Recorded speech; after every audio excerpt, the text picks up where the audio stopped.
Hai Sobat JS dimanapun berada. Bagaimana kabarnya? Semoga selalu dalam lindungan Tuhan. Kali ini gue akan membawakan alur cerita film Mandarin yang berjudul Berapa Lama Aku Bisa Mencintaimu. Seperti apa ceritanya? Siapkan kopi dan udut kalian. Mari kita check it out.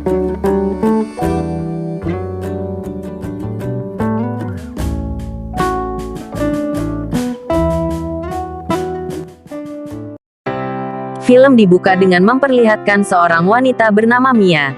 Ia adalah seorang sales properti yang cukup sulit mendapat klien. Hingga ia sempat menawarkan diri untuk menikah bila mau membeli rumah yang ia jual. Tapi tetap saja tak ada yang mau akan tawaran tersebut. Kemudian scene beralih ke seorang lelaki yang bernama Aldi. Ia adalah seorang arsitek yang sedang mencari klien untuk menanamkan modal. Namun tak satu pun mau menerimanya dikarenakan lahan yang akan ia garap tidak produktif.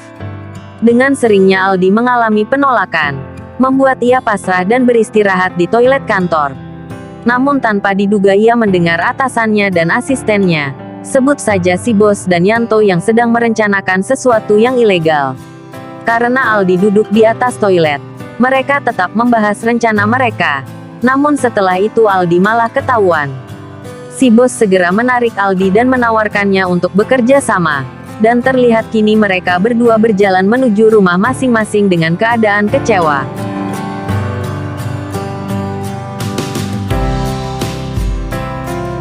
Sesampainya di kamar, rupanya sedang terjadi kejadian aneh. Dimulai dari Aldi yang menemukan benda tak lazim di dapurnya. Begitu pula Mia yang terheran-heran akan adanya sayur, bakpao, dan susu bubuk.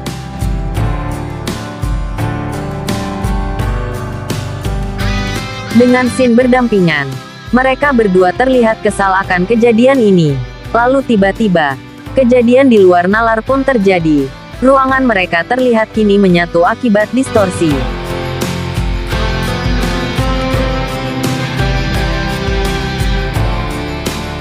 Dan akhirnya di pagi hari ketika mereka terbangun, Aldi dan Mia sangat terkejut dan Mia mengancam Aldi dikarenakan berani masuk ke kamarnya.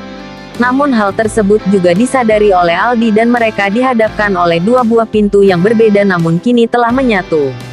Ketika Mia keluar, ia langsung menyadari bahwa mereka berada di dua dimensi tahun yang berbeda.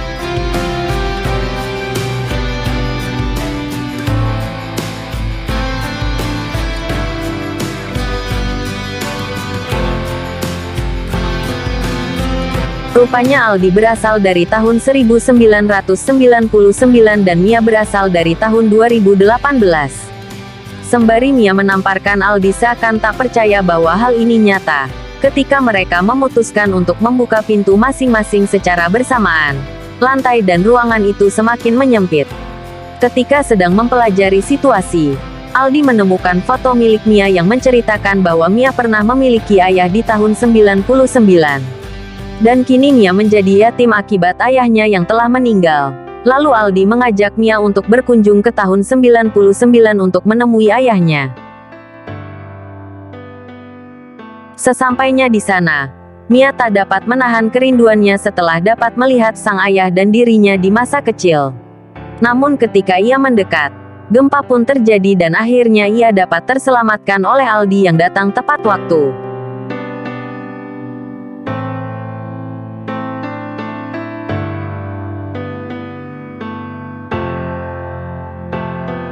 Mia di sana menjelaskan bahwa ia kehilangan sang ayah ketika sang ayah sedang mabuk dan menyetir. Kemudian kecelakaan dan mobilnya terbakar. Hingga hanya menyisakan gantungan kunci yang selalu ia bawa. Sesampainya di rumah, Aldi ingin mencoba mengunjungi tahun 2018. Namun Mia sungguh angkuh dan jutek dan tak mau membukakan pintu kamarnya. Rupanya mereka dilarang menyentuh benda atau teknologi yang berbeda dengan asal mereka. Bila terjadi, ruangan itu kembali menyempit seketika. Singkat cerita, malam pun tiba. Mereka mencoba berbincang mengenai benda-benda yang ada di dimensi mereka masing-masing. Rupanya selain teknologi, mereka hanya dapat menyentuhnya saja, bukan mengoperasikannya. Lalu mereka memesan makanan yang terdapat live cookingnya seperti dalam cuplikan ini. Kemudian scene berpindah kepada seorang profesor yang tengah menjelaskan fenomena yang kini terjadi pada Aldi dan Mia.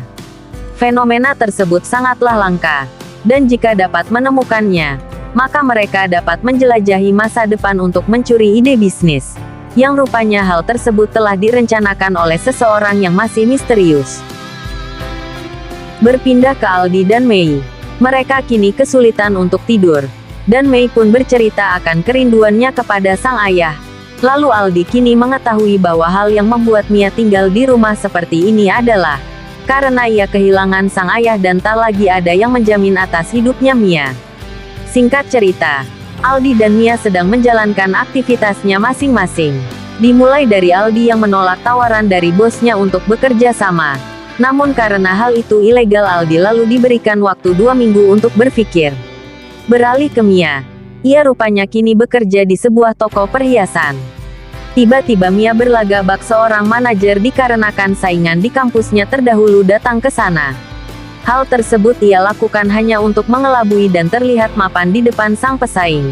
Lalu mereka bercakap-cakap dan menjelaskan kini telah menikah dengan orang sukses, dan si wanita pesaing mengundang Mia untuk makan malam bersama suaminya.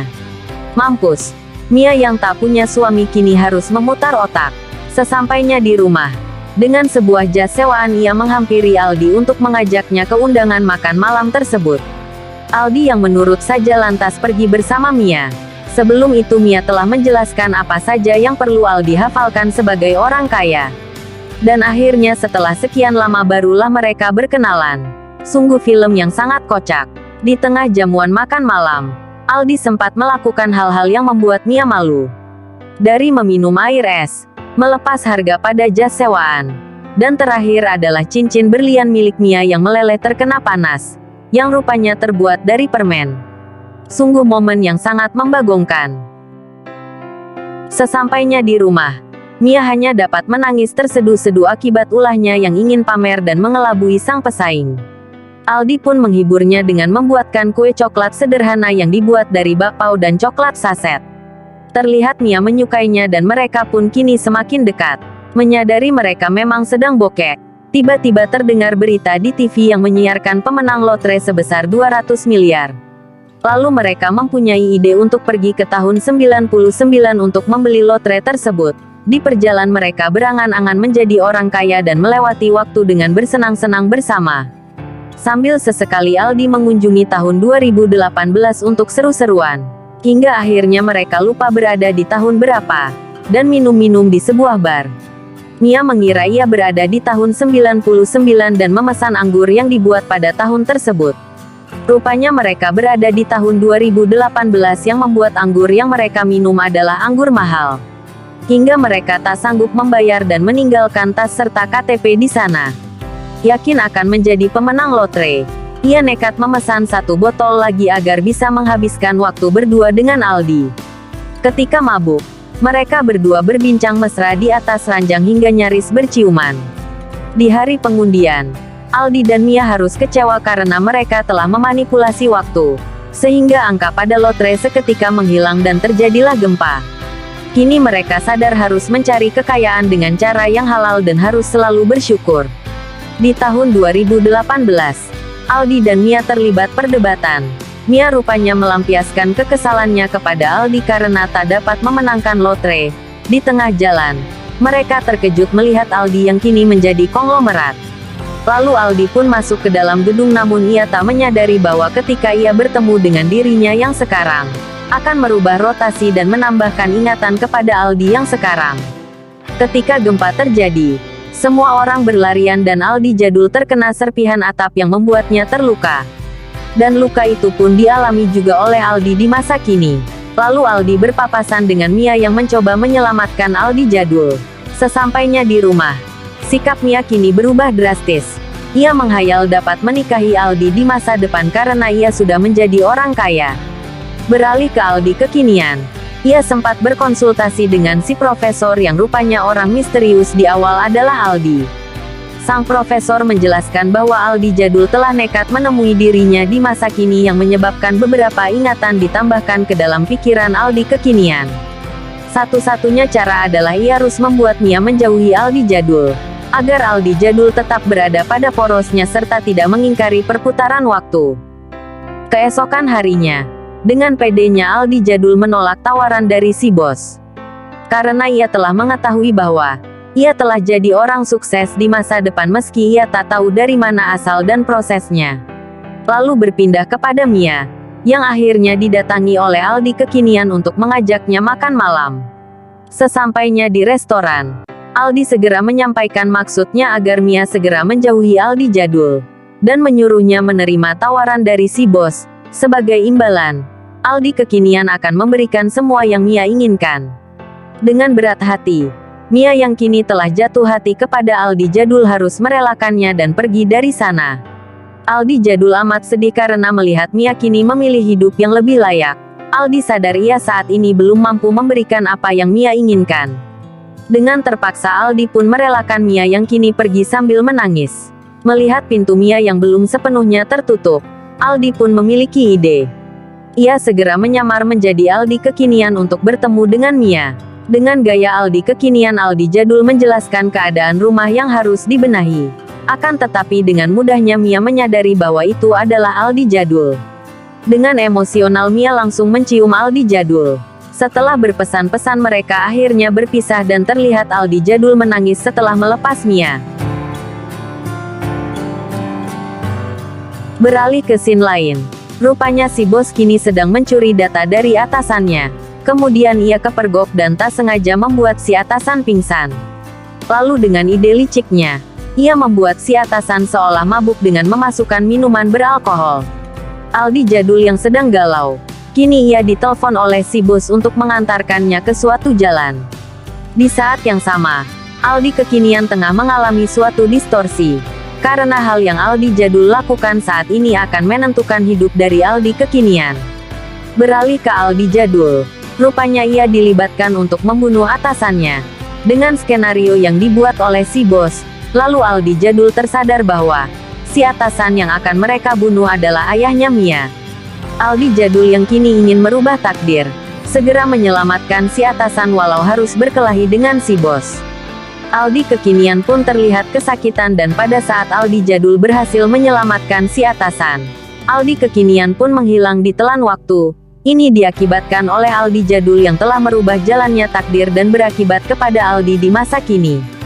Seusai menolong si atasan, Aldi jadul tak jadi di penjara. Begitu pula Mia yang tak lagi tinggal di rumah pemberian Aldi kekinian. Mereka berjalan diiringi perubahan waktu yang kian berjalan mundur.